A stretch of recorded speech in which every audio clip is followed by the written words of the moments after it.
Tapos, sasawsaw mo sa milk. Dahil wala tayong milk, ram.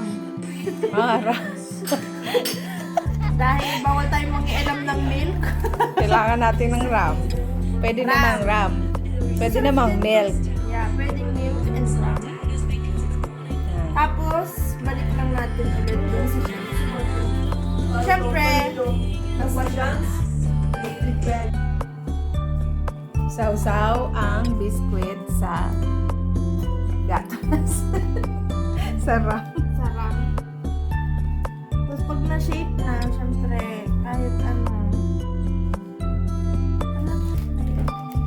Next. Cream cheese. Tapos, anong sunod? With ano yan, Milk? not milk. Ang ram sa Ram. Ginagyan. Ba't pala binuksan natin yung ilaw? Baking show ka niya. Tapos magawa ka din sa akin. Para meron ka din. Experiment. Yun. Pagod. Di, magkano nga lahat yan. Gastos mo. Nasa 20 man. dahil kung manipin makal, kaya atin mo, kaya mga nasa 20 ang ganat. 20 grams. Mura lang.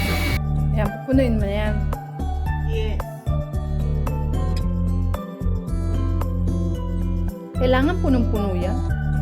Yes, kailangan puno-puno yan. Tapos titigas na lang yan. Nilagay mo sa ref, no? Nalagay sa ref, tapos,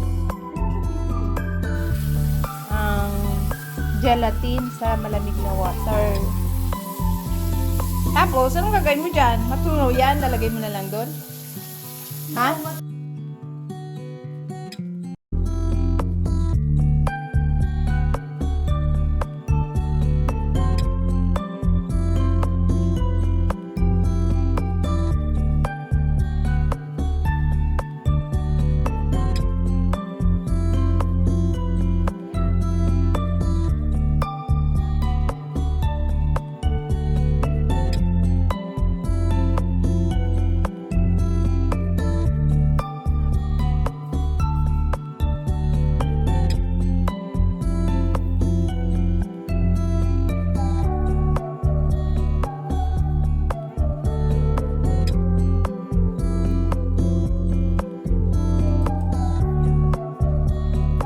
Parang kay Talian ah.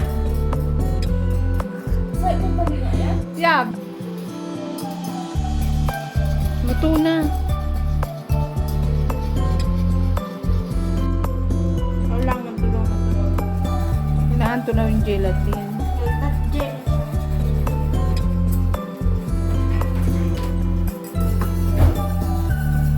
Gayon na ano. Ganda na.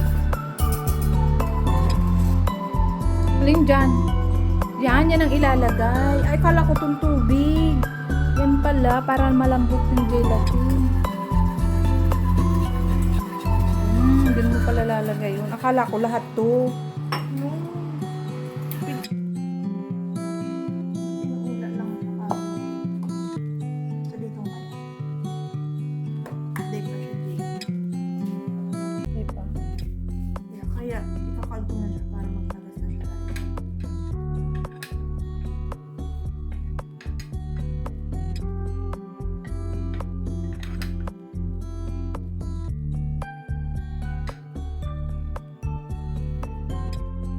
Para magkaiba ang color. Yeah, just ikakalbo yung design. Sarap yan.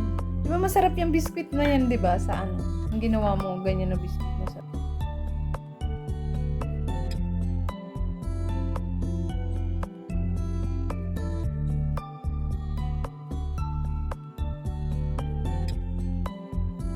Mas haliunta na lang ni. Ganda na, di ba? Haliunta na lang ni. Pag matagas na itong